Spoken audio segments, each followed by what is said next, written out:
Hi, I'm Calivan, and welcome to Bar Better. This series is aimed at new players and tries its best to help you along with the basics. Today we're going to have a really quick chat about how knowledge is power. It does not pay to be in the dark, and using resources to shed some light is money well spent. If you don't scout, you won't know what's heading your way, and as such you'll have a lot more trouble dealing with it when it finally arrives. The most common scouting you'll see every game is lovingly labelled spam. I'm sure you know what I'm talking about. You pop a factory on repeat and send a constant stream of cheap units towards the enemy. It's worth noting that spam serves two purposes, and you shouldn't confuse scout spam with its bigger brother, overwhelm spam. The purpose of the overwhelming super spam is not just to grant vision, but to saturate your opponent's defences and reveal stealth units.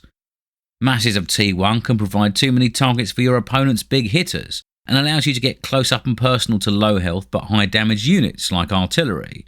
It can result in a lot of friendly fire, and if your opponent doesn't have the right sort of defences, then you can also break through their outer shell and into their juicy centre. But this sort of density comes at a significant cost, one that you'll scarcely be able to afford until you're past the mid-game. So we're just going to talk about scout spam. It's the same sort of deal but on a lesser scale, and the goal is to provide the vision you need for the lowest possible cost. One thing that a lot of newer players overlook is that those units aren't free, and if you're not careful you can spend all of your resources on revealing the enemy but have nothing left to actually do anything with that information. So let's look at some of the options. I think the most basic one available is a T1 factory or a T1 bot lab. For arm you've got the Tick and the Rover, for core you've just got the vehicle lab with the Rascal. With a single factory and a single construction turret you can get a constant stream of units, and because these scout units have decent sight radius you can get a reasonable amount of information from them. This sort of basic setup is going to cost around 7 metal a second, pretty affordable even in the earlier stages of the game. But be careful though. If you start to add on constructors, the price does start to skyrocket. Because there's a small lead time while the construction starts and the turrets engage, you'll need multiple labs to get the most out of your turrets. A simple 2 lab, 2 turret setup like this is going to cost you around 14 metal a second to keep running. Unfortunately, scout spam isn't always an option, and the Janus will shut down a tick stream in pretty short order. If your opponent goes down this route, then the next most obvious option is to switch to pawns or grunts. These are a bit tougher, and in numbers they do have the ability to actually do some damage, but their lower sight radius means you tend to need a lot of them. A factory with a single turret is going to cost you something like 10 metal a second to upkeep, but a more powerful setup like this one with 4 turrets will start to get pretty expensive. If you're entering into the mid-game and you've got something like 6 advanced metal extractors up, then you'll be generating about 50 metal a second. However, even a simple 4 turret setup will cost you 30 metal a second to upkeep. That's 2/3 of your entire economy. This is why you have to consider your options carefully. Even a steady stream like this can be shut down by 2 light laser towers. If you don't already have some long-range units on the field who can continually take advantage of this extra vision, then you're essentially just throwing resources away. As far as spam goes, there's actually a third option. A single air factory with 2 turrets will create a constant flyby of scout planes. These will immediately die to a single anti-air shot, but their very high line of sight means you'll normally get a decent amount of vision for a reasonably low cost. This setup here costs only about 10 metal a second, and unlike with ticks, it's impossible to shut it down with a Janus.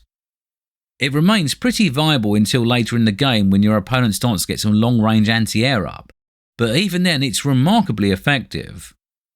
Because of the slow reload time, this simple setup will actually be slightly more than 2 long-range towers can handle. On the non-spam side, you've also got plenty of other options. I think the most obvious one is radar, but then again jamming is a thing and it helps to know exactly what you're up against. Radar is mandatory, but it's not quite enough.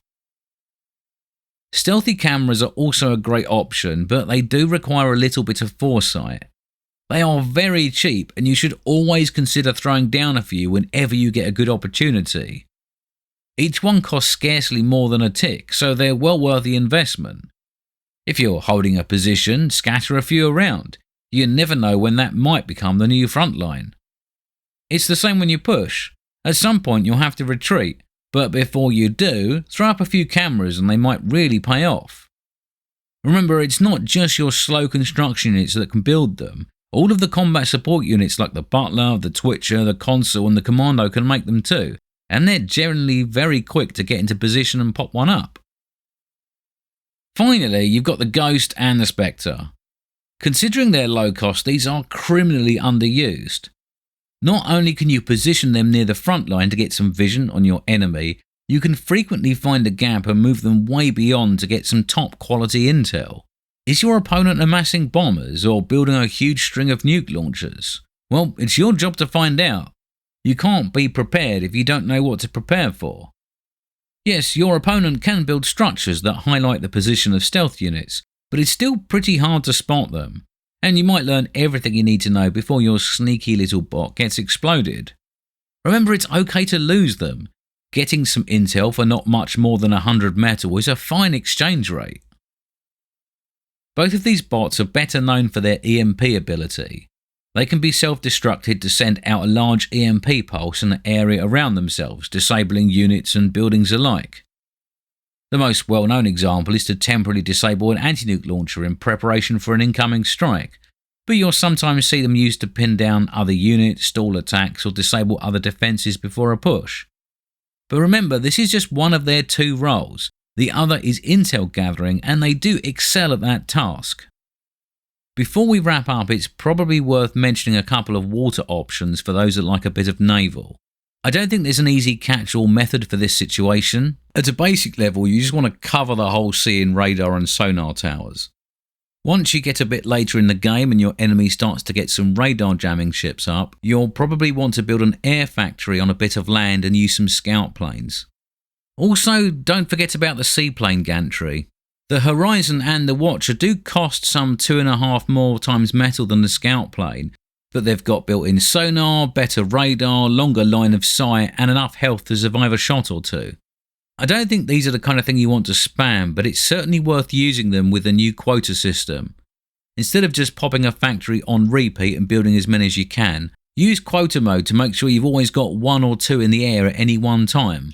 If you've not used this mode before, it's pretty simple. Just click the quota button on the factory, then left-click the unit you want a couple of times. The factory will build that amount of units. Then when the number of units of that type that you own falls below that number, the factory will automatically build more until that quota is filled.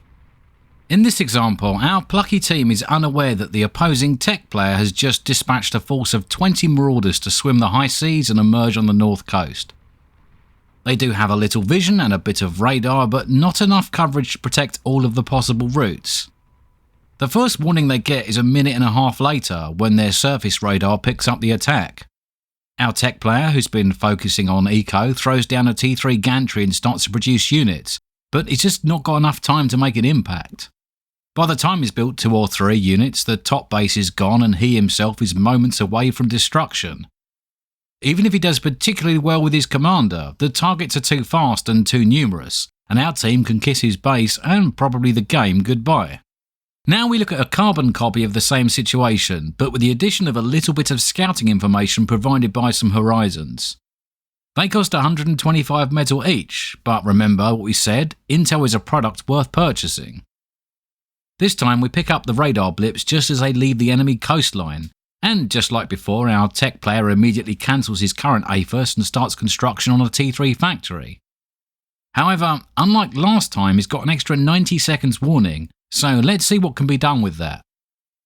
Within 30 seconds, the first Razorback comes off the production line, and by the time the Marauders arrive, he's got 2 advancing on the beach and another on the way.